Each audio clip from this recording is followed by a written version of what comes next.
Well, good afternoon, folks. It's a pleasure to be here. I think the last time I was here was about 5 years ago. And my wife and I were members at Dinuba. We would come here and preach every once in a while when they would have us. And you folks been very kind to us. And I remember your delicious potlucks that you had. I don't know if you still have them or not, but very good food. Is that Richie Molina I see there? Hey, hi, Richie and his wife and children. Great. You know, he was my church member when I pastored the church of Nogales, Arizona. And he was just a little teenager running around the church. And so now he comes live out here. Very proud of this young man.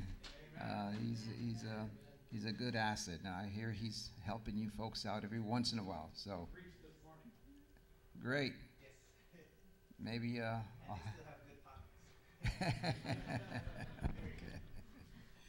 Well, you know, we are at Elmshaven now, and Richie here, he's visited us at least 2 times, right? Yeah. And so he's been through the tour, and he knows part of what we do over there. But let me give you a little history about Elmshaven. This is the last home of Ellen G. White, okay? She had other homes. She had one in Australia. She had one in Battle Creek, Michigan, and she had a couple others out there in Michigan and New York also. But this is the best and nicest looking house she ever had. If you look some of her houses, they had dirt floors. The beds were made out of straw and ropes, you know. But she had a nice mattress here, one of these old ones that are metal springs, you know, and then you put the mattress on top. Some of you might know what I'm talking about if you go back that far, you know. But that's what she had. And she was living in Australia for 9 years, and she felt that the Lord was calling her back to the United States because she felt that her work was pretty much over in Australia. So she took a boat back to the United States. It took 23 days to get here. Would you like to be on the ocean for 23 days? Well, 3 days before she got here, she had this dream, and the Lord told her in the dream, I have a special place prepared for you. And she was wondering where that place was. Anyway, she looked at several areas, didn't find anything, so she comes to Elmshaven here. And she met a friend out there and told her, hey, this house is available. You ought to go take a look at it. Well, this house was built in 1885 by a man by the name of Robert Pratt. He had 2 brothers, and they lived in the state of Massachusetts, and they heard that gold was discovered here in California. So all the gold rush was on, and they said, let's go to California for an adventure, see if we can find gold. You know what? They found gold, and they became very wealthy, all 3 brothers. As a matter of fact, after finding gold, he became the vice president of the Central Pacific Railroad in San Francisco. So he also had a very good job. He built this house for 2 reasons. Number 1, to be a vacation home. And number 2, to be a retirement home. When that time came, his daughters in San Francisco said, Dad, sell that house. We want you back here at home, and we'll take care of you for the rest of your life. So he decided about it. Well, maybe that's a good idea. It cost him $12,000 to build this house. In today's market value, it would be between $25 and $30 million. It's an expensive home. So he sold this house to the sanitarium for $8,000. Mrs. White comes in here, takes a look at this house, and the first thing she says is, this is the house that the Lord has prepared for me. So she wanted to buy it. But she said, they were selling to her for $8,000. Mrs. White said, oh, that's too much money. I can't afford that. All I have is $1,000 for my house I sold in Australia. Can we negotiate here a little bit? So after a few negotiations, she gave her 15 acres, and they reduced the price of the house to $5,000. A house that originally cost $12,000, Mrs. White gets it for $5,000. Isn't that a blessing? But you know the blessings didn't end there. You know why? Because the house came completely furnished. It came with 2 horses,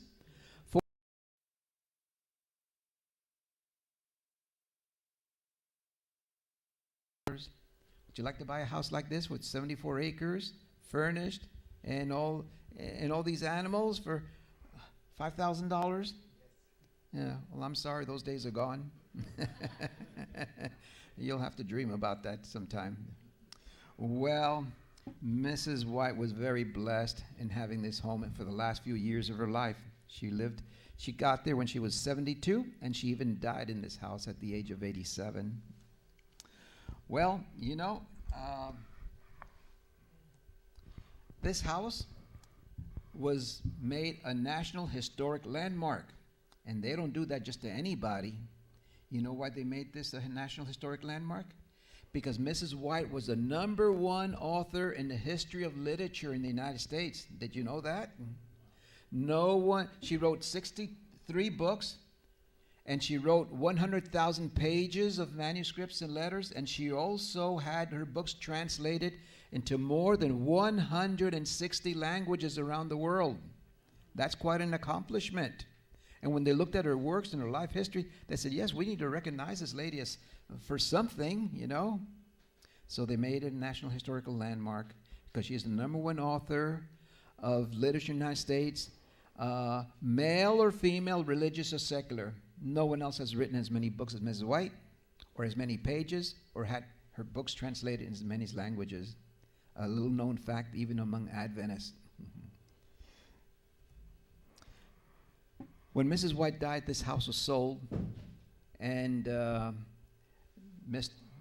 Pastor Charles T. Everson here that you see on the screen, he became about the 3rd owner of this house, and he did something wonderful. He wrote a will when he bought this house, and he said, when I die, I want to donate this house to the Pacific Union Conference of Seventh-day Adventists. That's right, your Pacific Union that is in this area for you. So they are the owners. The White Estate doesn't own this house.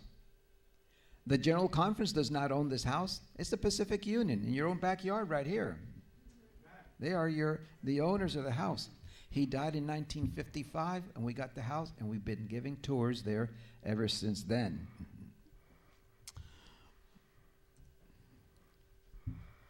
Mrs. White was the Lord's servant. She had over 2,000 visions. They lasted anywhere between 3 minutes to 4 hours. And you know that when she was in vision, she never breathed. Can you imagine 4 hours without breathing and not dying? That's pretty much near impossible. And she is the Lord's servant. And here's her house. On the little corner there where it sticks out there to your left, that was her writing room. And you know something? Many times that she was writing there, an angel would come. And the angel would have a light that would shine out of that window. And the people in the neighborhood already knew that there was an angel visiting her there. And that happened many, many times. Well, on September 27, got a call. My cell phone started to beep, beep, beep, beep. It was at 4:30 in the morning. How many of you people like to be called at 4 in the morning? I don't. I was fast asleep. So I shut my phone off, kind of put it in silence. And then the beep came back. Beep, beep, beep, beep. And I said, oh, these people are persistent. Who is it? I thought it might be my brother because he's done that to me before and woke me up at 4:30 in the morning. When I looked, it's the County of Napa Emergency Department. And I read it. It said, you have to evacuate. There's a fire going on. It's in your backyard. And I got up. I went outside to look to see if it was true. And there was a big glow 100 yards away from Elmshaven with all this fire going on and all this smoke going on. And the smell in the air was just very smoky. I was in my pajamas. I run back in the house. I said to my wife, we got to get out of here. There's fire. The county says we got to get out. My son and his family were visiting us, and so they got part of this adventure too. Part of the most excitement they got all week since they were visit us there. And so we all got up. I had a motorhome at the time, and we loaded it up and started to leave. And there was the the police and the county sheriff riding around with their bullhorns. Evacuate right now, evacuate. You got to leave. All the lights going on. You only got 10 minutes to leave. Boy, that was the fastest 10 minutes I ever got dressed and out of the house. This is a picture of the fire right behind Elmshaven from the hospital's parking lot. Now, you can't see Elmshaven from here because it's kind of a downhill where the fire is at. But you know, these fires were at least 75 feet tall, high. So the fire was really great. And look at all the smoke. The whole sky was filled with smoke. So we got up and we went to Napa to find a place to stay. Well, luckily we had a motorhome, and we talked to the pastor of the Napa church, and he said, you can stay in our parking lot. So the church's parking lot was our home for the next 2 weeks. And so there were a lot of other neighbors. They all left. Everybody left. And a lot of our neighbors' homes burned to the ground. Even the pastor of the church that we attend, his house also burned. The General Conference president, Ted Wilson. You heard of him? Okay. He gave me a call. I had never talked to him before in my life before. So he calls, he says, we heard that Elmshaven burned to the ground. Could you give us a report to confirm that that's true? I said, well, I don't know. I'm here about 25 miles away in Napa. Well, I'll go check it out and, see, and find out. And then I get another phone call from the Pacific Union Conference. We heard Elmshaven burned to the ground. Could you give us an eyewitness report? And so I tried to do that, and there I am. I go to Elmshaven to check it out, and it was the most interesting experience I have ever had going out there. As I've approached St. Helena, everything was so smoky. Sirens everywhere, police with the lights on everywhere, fire trucks everywhere, and all the roads to go into Elmshaven were closed, blockades. And I had a pastor friend with me, and I said, Pastor Dave, I don't know how we're going to get in now. All the roads are closed. So I thought about it for a while, and I said, you know, about 2 or 3 miles later on, you pass this road to Elmshaven, there's another little road, country road. We can take that one. That'll lead us into Elmshaven. So we decided to do that. And I was so confident that that road was going to be open and we're going to get in. And who do I find there guarding that road? A policeman with a blockade. And I said, oh, man, what are we going to do? We got to get in. I got to give a report. I'll tell them I'm a reporter. Yes, because that's what I have to do. I'm a reporter. But Pastor Dave asked, well, what if they ask to see your credentials as a reporter? What are you going to do? I said, oh, my goodness. I guess maybe I'll just show my ministerial credentials and tell them that I'm reporting for the General Conference, the church headquarters. He said, that might not work. I said, I don't care. I got to try. And if that doesn't work, I said, well, I'm going to cry on the policeman's shoulder. That's what I'm going to do. So as we approach the policeman, and I'm rolling down my window to talk to him, the policeman that's guarding the road and the blockade, he takes off. He gets his lights on and just zooms right out. I don't know where he went or why he went. Maybe he got a call. But he left, and Pastor David and I look at each other. Hey, there's the open road. We can go in now. No one's going to stop us. That's the Lord's prayer, answer for our prayers. So we went in and went out there, and we checked the place out. And here I am.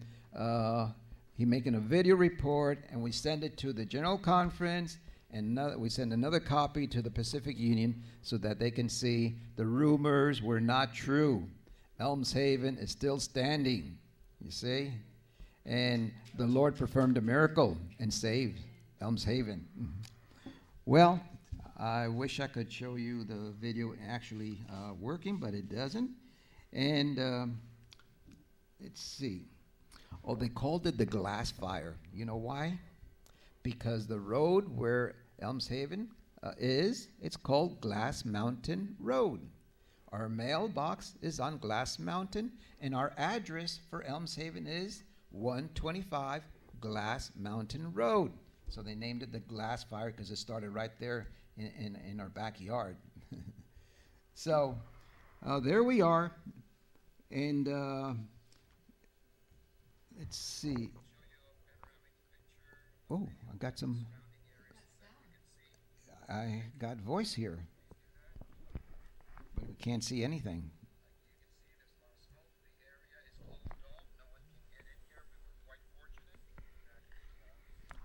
Well, let's keep going. Well, here's the bridge that goes into Elmshaven. You can see that? All that burned.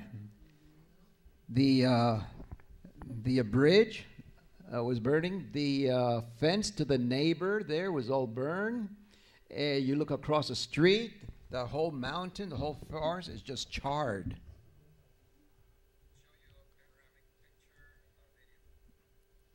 And here is another picture. And I wish I could show you this because it goes around. And if you go around here, I just showed the whole mountain. There's one thing I want to show you. Oh, here we go. It's working.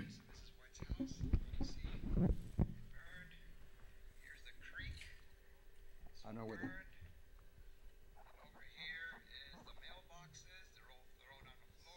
see the sign that says Elmshaven? Over here across the street. Everything around is burned. Mrs. White's sign is still standing. It's still standing. Wonderful. Look at the across the street. See? All the way around. Over there still smoldering. There's Pastor David. He's also oh, a lot of smoke. A lot of smoke. By fire and smoke. The Lord spared Now, how could that happen? Everything around that sign that says Elmshaven, home of E.G. White, everything burned. Even the mailboxes went down to the ground, and her sign is still standing. Not even a singe of smoke on it. Amen. Isn't that wonderful? Amen. Well, let me see if this next slide will work. There's that the sign, you see? And the mailboxes. The community center, the Adventist Community Center, where we give out food, clothing for Dorcas, that burned completely. Even the Foothills Seventh-day Adventist School burned to the ground. Here's Channel 7. We were there, and as we were exiting, because we took enough videos to send out to the General Conference, the Pacific Union, and as we go out, well, of course, there's nobody around, and we go by the bridge, guess who comes along? KABC Channel 7 News. And they said, do you live here? And I said, yes, I do. He says, oh, could you tell us a little bit about where you live? I said, yeah, I live in this historic house. He said, oh, we were interested. Could we see it? And so I let them in. And they said, we're going to have this interview on tonight's news program at 4 o'clock and one at 6 o'clock. And so they interviewed me. Here, see, they'll play. There we go. Finished this morning as it continued its destructive march through parts of Napa County, much of it along Silverado Trail. And this whole neighborhood was engulfed. We got out of here about 2:45, and it was like a firestorm. There was fire on both sides of the street. The school here was burning down. The houses here all around were engulfed in flames. The school is Foothills Adventist Elementary. A main building was completely destroyed. Like so many before it, the wind-whipped glass fire seems random in its destruction, leaving some buildings in ruins, like the Chateau Boswell Winery, while others, like this historic home on Glass Mountain Road, are completely unscathed. The fire got extremely close. Abner Castañón considers himself among the lucky. He manages and lives at the Elmshaven home, more than a century old, located in the shadow of Glass Mountain, where the fire started Sunday morning. I'm feeling that an angel must have been hovering over here, guarding this place, and kept it from burning. I don't know what else to think. When everything else around us burned and this property here survived, did not survive. Again, it looks to be a main building of sorts here at the Foothills Adventist Elementary School. This is the Deer Park neighborhood. Technically, it's still a St. Helena address, and I can tell you, unfortunately, there are a number of homes. We counted probably up to about 50 in this neighborhood that have burned. If there's anything good about today so far, it is that it's, while it's still relatively hot, close to 100 degrees, as far as we can tell, the winds have died down here almost completely. Dion, Larry? And that video went all over the world. And my wife went and opened up a Facebook page. And she also opened a website for people to talk. And she spent 10 to 12 hours every day for 2 weeks. She says more, right? 3, about 20 hours, sometimes 20 hours. Answering people because they wanted to know. So if you ever want to see more and get information about Elmshaven, there's a website. You'll go to it and check it out. Facebook, if you want to make a comment or see things, we post things in there every once in a while. All the pictures on the Facebook side. You know how many hits we had in the 2 weeks? Over 64,000 hits on that website from all over the world. So Elmshaven was on people's mind, and they were praying for Elmshaven. An ember here. Now that ember, when they burn, they're always hot, right? Look where it landed. Next to is a greenhouse that we had, or still have, and on top of leaves. There is no reason on earth why it wouldn't catch fire. And this was not the only ember. The whole property of Elmshaven was full of these embers, because 100 yards away was burning, and they just fly through the air, and they flew across the street from Elmshaven, and they started all the fires there, but Elmshaven didn't start these embers did not start any fires. Another interesting thing is that when the fire started behind Elmshaven, about 100 yards, as the firemen saw this fire going towards Elmshaven, they said, "Oh, we cannot save Elmshaven." As they told the firemen, "Just let it burn, just get out of there. We can't save it." What happened then? The fire started going to the left, and we started going to the right. And they, like, say this is Elmshaven, here's the fire. It went here, then it went around Elmshaven to the left and to the right. It burned everything to the left, burned everything to the right, and everything in front of the Elmshaven, the forest. It all burned, but Elmshaven did not get one single fire in it at all. Now tell me if that wasn't the Lord's doing. And then all these embers falling on leaves, dry leaves that should have burned, but it didn't.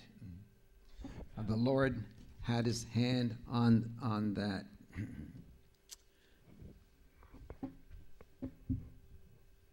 There was no water. The waters were shut off. There was no gas because the fires burned one of the gas lines. There was no electricity because all the light poles and everything all burned. There was no telephone service. Nothing was working. And so I said, I need to get in and water all these plants. They're going to die. And so one of the persons that lived in the neighborhood, I asked him about how is he getting in, because he lived in the neighborhood. He said, well, I have a agricultural permit.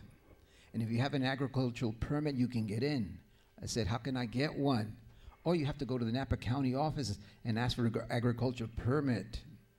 So I go out there and ask for an agricultural permit. He says, okay, are you a winery? I said, a winery? No, I'm not a wino either. So they said, well, I can't give you a permit. That's only for winery workers. Is Elmshaven a winery? I said, no. It's a National Historic Landmark. Oh, we only give these to the wineries. So, well, can I speak to your supervisor? He said, well, you're wasting your time, but I'll let you speak to him. I said, sir, I need to get in there. We have a house, that historic house is very old, and we have a lot of trees and flowers and gardens, and I need to save it. He said, are you a winery? No, we only give these to wineries. I said, but sir, this is just as important as a winery. It's a National Historic Landmark. I need to get in. And he said, well, the only one that can give a permit like that is out of our control is the supervisor for the county. So I went and called him, and I applied. And he denied me too. And so then I almost started crying on his shoulder, and I said, sir, this is a very historic place.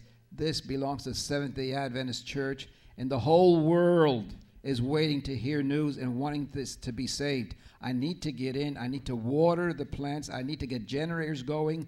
Could you please let me in? He scratches his head and says, okay, I'll make an exception this time, but don't you go tell anybody what I'm doing. He gave us the permit. We were able to get in now we were able to cross police lines. Just show them our permit. Hey, yeah, we're in. A winery? Oh, well, I got my permit to get in. I didn't tell them I wasn't a wino. I just told them I got my permit. They let me in every single time.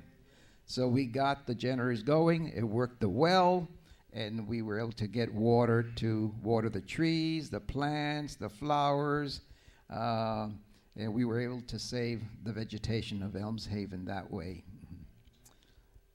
2 weeks later, my wife and I, we kind of moved into the house. No water.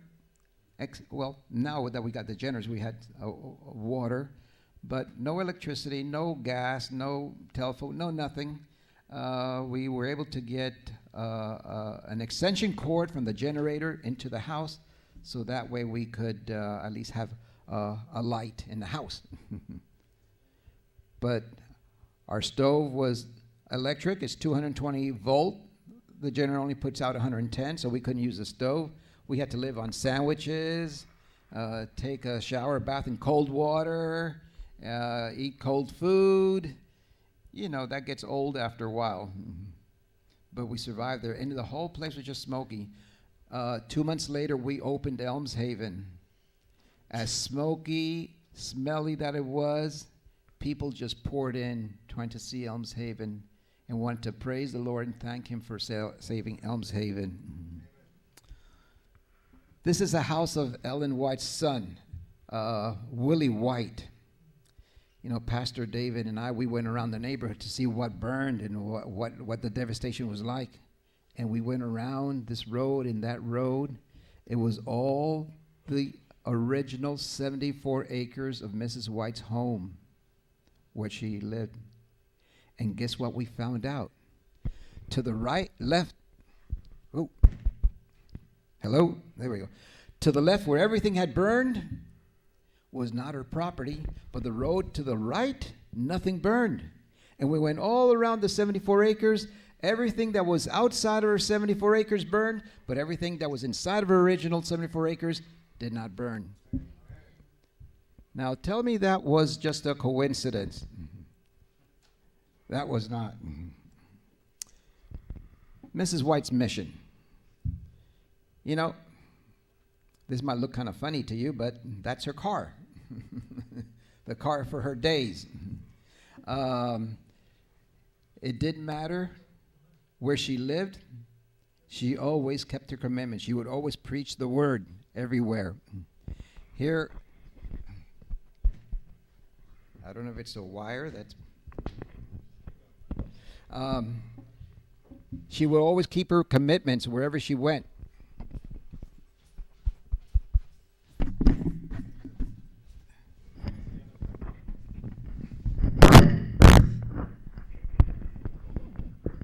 Ouch. You know, we have pictures of Mrs. White when it's snowing and she's in her carriage and she has this blanket over her because it's cold, and her horse named Charlie was trotting around, and snow is falling all over her, her hat and everything. But she kept her commitments to preach the word. Sometimes she would travel 2-3 hours to get to a church to preach. When it was summer, she would have a little canopy on top of her coach, and that would kept her, at least the sun from beating on her. When it rained, she got wet. And us, we got these nice, comfortable cars. When it snows, it doesn't matter. We're inside of a car. We got our heater. She didn't have any heaters. When it rains, well, we got our windshield wipers that wipes our windows, right? We can see, and we're nice and dry inside. When it's really hot, well, we turn on the air conditioner, and we're nice and comfortable. She didn't have any of those luxuries, and yet nothing kept her away from not preaching the message. And that's the way she was. Now that we've gotten the house back in order, we've planted more flowers and things. That's a picture of her favorite flower was the rose, okay, roses. This circle of flowers here had all died for lack of water. We planted new flowers on it, and after a month or two, it really filled out. It's really beautiful. There are more roses. It's park-like settings. We do have some gardeners that come in one day a week for a couple hours, and they mow the lawns and things. But we that live there, 2 couples, we take care of the backside of Elmshaven. So we have several hats. We're not only the tour guides, we're the caretakers, we're the maintenance people, we're the gardeners, we're everything out there. Her favorite color was pink, okay? So you're going to notice that a lot of flowers in Elmshaven are pink. There is the tower. It was a 4-story building, and at the very top there was a 3,000-gallon tank that supplied the water to the house and the water pressure. There was a windmill that would pump water all the way to the very top of this house. My wife and I now live in that house there. And you could see that we have it hanging flowers, also pink, in memory of Mrs. White. That's my wife in the middle, if you can see her. She didn't want me taking this picture to show you, but I sneaked it in anyway. So you're going to have to forgive me or whip me when we get back home, one of the two. What do we do in Elmshaven? We talk about Jesus, okay? When you get to Elmshaven, you're going to get 2 things. You're going to get a historical tour, because it will be historical too. But number 2, you're going to get a spiritual tour as well. Because if Mrs. White were alive today and she saw this house and what we do, she might be a little, I wouldn't know about upset, but a little uneasy that we're doing it, because I don't think she ever wanted her house to be a shrine, and we don't try to make it a shrine, but we try to make it a spiritual journey. We hope that when you come there, that you receive a blessing, and when you leave, you're going to feel closer to the Lord than when you first came. It's a very special house, because angels would come there to visit her. And when you go there, you feel the presence of the Lord there. You feel this peace. You feel this calm, as if you're in the presence of holy ones. And she was, and we still are when we go there.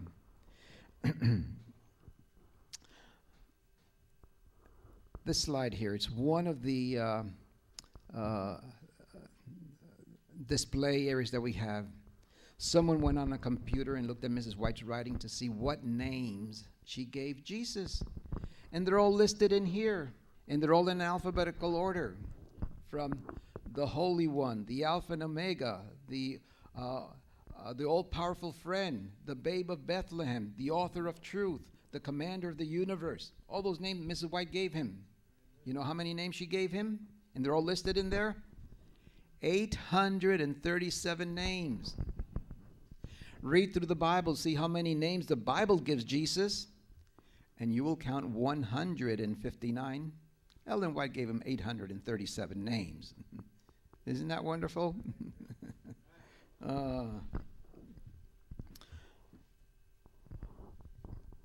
Here's a picture of Jesus. That's on that same thing. If you see right there, I just zoomed in and I took this picture there. This painting belonged in the house of Dr. John Harvey Kellogg. And she and Mrs. White were neighbors, and one time Mrs. White went there and visited. And, she visits all the time, but on this one occasion, she made the following comment. Said, of all the paintings that I've seen of Jesus, this is the one that resembles him the most, of whom I saw in a vision.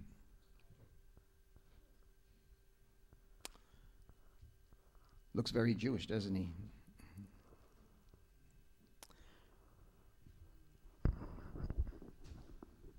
Our mission in our ministry there in Elmshaven is one for the second coming of Jesus. Without that in mind, our ministry is really nothing. So Elmshaven is really a real ministry there. And that's why Mrs. White spent so much time traveling, preaching about the second coming of Jesus. Yes, she wrote books. That was part of her mission. But the other part of the mission was to preach the second coming of Jesus until the day that he would come. Did Jesus come in Mrs. White's lifetime? No. Did Mrs. White finish the work? No, she didn't. She died in July 16, 1915. She didn't finish the work. Whose work is it now? It's our work. So we got to tell our friends, our neighbors, our co-workers about the love of Jesus so that they can have an opportunity to be saved in the kingdom of heaven also as well. If you have your Bibles, I'd like you to turn them to Titus, the book of Titus, chapter 2. And let's take a look at verses 11 through 15, because this picture here, by the way, this painting is made from an Adventist painter named Nathan Green. If you ever want to see more of his painting, just go on the website and look for paintings of Nathan Green, and you're going to see some of the most fascinating paintings you've ever seen. And this is one of his paintings, and he called it the Blessed Hope. And I wonder if you ever wonder where he got it from. Let's read Timothy chapter 2, verses 11. Titus. Did I say Timothy? Okay, Titus chapter 2, verses 11 through 15. And it says the following. For the grace of God that brings salvation has appeared to all men. It teaches us to say no to ungodliness and worldly passions, and to live self-controlled, upright, godly lives in this present age. While we wait for the blessed hope, there's the words, the blessed hope, which the painting is titled after, the glorious appearing of our great God and our Savior, Jesus Christ, who gave himself for us to redeem us from all wickedness and to purify for himself a people that are his very own, eager to do what is good. These then are the things you should teach, encourage, and rebuke with all authority. Do not let anyone despise you. This was her mission. This is the mission of Elmshaven. And we encourage you all to join into that mission of giving the gospel to the world, to those that don't know it, because he's coming soon. And we can see it through all the things that are happening in this world today. The signs of the time. He's coming. May the Lord help us to be ready. May the Lord help us to remain faithful. And we ask your prayers for Elmshaven and our ministry as well. I've brought 2 things with me from Elmshaven. It's going to be our gift to you, okay? Number 1 is this brochure, okay? It shows here the house. It gives you the history of the house, and it tells you, it shows you pictures of the rooms. Maybe, I don't know if you have a library or not, but I'm going to leave it here with the church so that you folks can look at it and enjoy it. I only have one, so you're going to have to share it. And the other thing I'm going to show you here, that I brought you here, is this video. It's a tour, a typical tour that we give to the folks that visit Elmshaven. So you can see the inside of the house. All you saw today was the outside. This shows you the inside of the house, and it's in 2 languages. It's in English, and it's in Spanish also. So if you have friends that speak Spanish only, and they want to hear or see about Ellen White's house, just select Spanish, or you select English, either one. So I'm leaving this with you also, and it's our gift from Elmshaven to you folks. We want to invite you to Elmshaven, okay? How many of you have visited Elmshaven before? Let me see your hand. Okay, there's only a few. The majority of you haven't visited. You're missing something special. We're only about 4.5 hours away from you, so make plans someday to go visit and enjoy it and receive a blessing. May the Lord bless you as